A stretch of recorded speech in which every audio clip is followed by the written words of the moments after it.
What are the grounds for divorce in Georgia? Hello, I'm Ed Hecht, and I'm a Georgia divorce and child custody attorney. I'm also a divorced single father of 2 children. I personally know what it's like to deal with these kinds of family law issues, and I am passionate about helping others get through them as well. Although Georgia is a state that allows for divorce with no showing of fault or any wrongdoing required by either party, also known as a no-fault state, there are still 13 grounds for divorce in Georgia. 1 is neutral, and the other 12 are fault-based.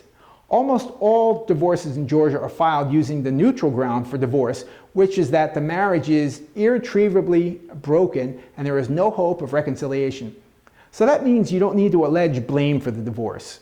Now, this is good from a public policy standpoint because it doesn't add more salt to the wound that's already open when a couple is divorcing.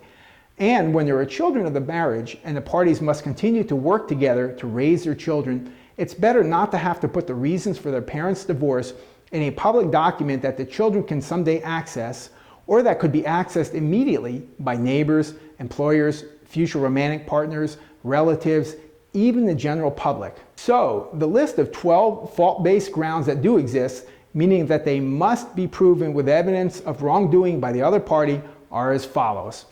Adultery, that is sexual relations with someone other than your spouse. Pregnancy of the wife by another man prior to the wedding, leading to the husband being lied to that he's the father.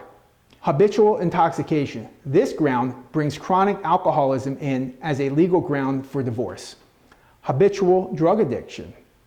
Cruel treatment. This could include physical abuse, mental abuse, emotional abuse, or all of those. Incurable mental illness. This one actually has pretty stringent requirements to prove, but fortunately, like the other 12 on this list, it's not required as a basis for divorce. Conviction of a crime involving moral turpitude with a sentence of at least 2 years. Willful and continued desertion for a period of more than a year with no intention of returning. Force, menace, duress, or fraud to obtain the marriage. Here the accusation is that the marriage didn't occur of the free and open will of the other party. Impotency at the time of the marriage. This implies that it was there, but that the spouse alleging it didn't know about it. Mental incapacity at the time of the marriage. This could include extreme inebriation or being under influence of drugs at the time of the marriage that affected one's ability to comprehend what they were doing. Intermarriage by persons within the prohibited degrees of consanguinity or affinity. Basically, this means marrying someone with too close a familial association. So now that you know all 12 fault-based grounds for divorce in Georgia, aren't you glad we have a 13th ground for divorce? Irretrievably broken. It's nice and it's simple. In one of my other videos, I discussed whether the fault-based ground of adultery will affect alimony. Watch that video and find out. The short answer is, it depends. So check out the video and you'll understand why.